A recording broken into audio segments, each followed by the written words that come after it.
आप दारू पीकर मर जाएं तो चलेगा, लेकिन कोरोना से आप मत मरिए। ये वर्तमान में सरकारों की पॉलिसी है। एक ऐसी स्थिति पर लाकर खड़ा कर दिया कि जहां अब कोरोना फिर से फूटेगा। इस लॉकडाउन में जहां सब लोग लॉकडाउन का पूरी तरह से पालन कर रहे थे, वहां दारू की दुकानें खोल करके सरकारों ने पूरी तरह से लॉकडाउन की ऐसी की तैसी करके धर दिया। इसमें सिर्फ कोरोना नामक बीमारी भर नहीं फैलेगी, इसमें से कई घरों का सुख चैन छिनेगा, कई स्त्रियों के गहने बेचे जाएंगे, कई स्त्रियों के सर फोड़े जाएंगे, कई बच्चों के हाथ पांव टूटेंगे, कई घरों में झगड़े प्रारंभ हो जाएंगे। वो लोग जो 40 दिनों से बिना शराब के चल रहे थे, अब उनके घर में फिर से यही सारी चीज़ें प्रारंभ हो जाएंगी। क्यों? क्योंकि सरकारों को अब धन की ज़रूरत है और उनके पास धन कमाने का सिर्फ यही एक तरीका है कि सरकारें अब शराब बेचें। जबकि एक सीधी सी बात है, वह शराब ना बेच करके भी कई ऐसी चीज़ें हैं जिन पर टैक्स लगा सकते थे, जिसका नाम रख देते कोरोना टैक्स। हर कंपनियां जो आटा चावल दाल वगैरह ये जो रेडीमेड बेचती हैं पैकिंग करके, उनको सीधे सीधे एक टैग देते, ये टैग है और तुम्हारे प्रत्येक प्रोडक्ट पर हमारा इतनी हिस्सेदारी होगी, 0.5%, 0.1%, बस हमें इतनी हिस्सेदारी चाहिए। अर्थात एक किसी वस्तु पर उन्होंने अपना 1 रुपये मूल्य निर्धारित कर देना था। वह हम तक आते आते मात्र 1 रुपये और बढ़ता। उससे क्या होता? सरकारों का खजाना बढ़ जाता। और यह जो आज शराब बेचने की नौबत आई, वह भी नहीं आती। मगर इनके पास इतना विचार करने का समय कहाँ है? इनको तो लग रहा कि तुरंत के तुरंत शराब बेचो और तुरंत के तुरंत अपना खजाना भर लो।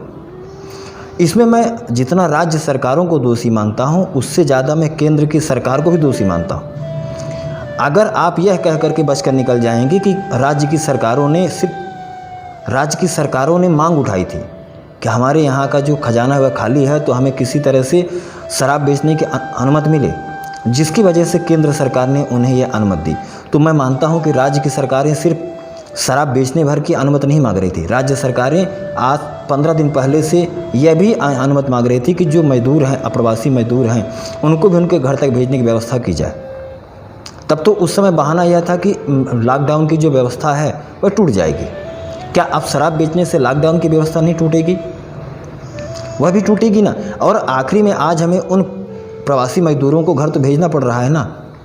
दरअसल आपके एक फैसले से मनुष्य के जीवन को तहस नहस कर देते हैं। मैं तो बहुत प्रसन्न था कि चलिए 40-42 दिन से कम से कम लोगों की जो एक ख़राब आदत थी शराब पीने की, वह भी कम से कम अब अच्छी हो रही है। अब वो लोग अपने घर में सुख से रहते हैं। जो लोग शराब पीते पीते उनकी चमड़ी काली तक हो गई थी, अब उन्होंने नहाना धोना प्रारंभ कर दिया था, उनकी दिनचर्या बढ़िया हो गई थी, वह पूरी तरह से स्वस्थ दिखने लगे, तो उनका रंग भी अच्छा दिख रहा था, उनको भूख अच्छी लगने लगी थी। मगर फिर से यही शराब को बेचने का एक फैसला और फिर से मनुष्य के जीवन को तबाह करने के लिए यह कदम उठा दिया गया। इससे कई घर बर्बाद हुए। मैं तो व्यक्तिगत तौर पे जानता हूँ, और मुझे जब शराब का नाम कोई मेरे सामने लेता है तो यकीन मानिए इतना दुख और इतनी तकलीफ़ होती है। मैंने अपनी आंखों से कई घरों को तबाह होते देखा है। कई ऐसे अपने भाइयों को हमने खोया है जो काल के गाल में समा गए, जिनकी उम्र 30 साल 35 साल 40 साल की थी। आज उनके बच्चों को देखता हूँ, उनकी पत्नियों को देखता हूँ तो इतने हृदय से दुख उत्पन्न होता है। मगर क्या कर सकता हूँ? मैं तो मजबूर हूँ ना। मैं तो इस देश का एक आम नागरिक हूँ।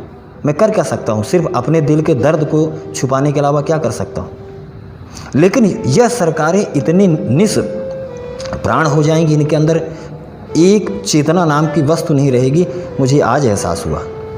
धन तो हमारे पास कई ऐसे तरीके हैं कि जिससे हम धन को इकट्ठा कर सकते हैं, मगर किसी व्यक्ति का अगर प्राण चला गया, लेकिन किसी व्यक्ति के घर में अगर घरेलू हिंसा हो रही है इस शराब की वजह से अगर कोई बच्चा यतीम हो रहा है, अनाथ हो रहा है, उसकी जिम्मेदारी कौन लेगा?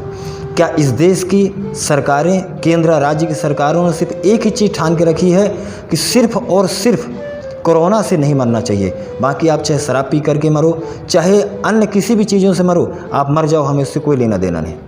यह सरासर गलत है और इस विषय पर सरकारों को भी सोचना है, खास करके राज्य सरकार और केंद्र सरकार। अगर आपके अंदर थोड़ा सा इंसानियत बची है तो इस शराब की बंदी को तुरंत बंद करिए और इसके साथ साथ अन्य टैक्स हैं जिस पे आप आटा, नमक, चावल, दाल, जो भी फूड पैकेजिंग वस्तुएं आती हैं, उनसे आप कॉर्पोरेट टैक्स लेना प्रारंभ करिए। हर कोई व्यक्ति साहस देगा और आपका खजाना बढ़ेगा। जय श्री राम।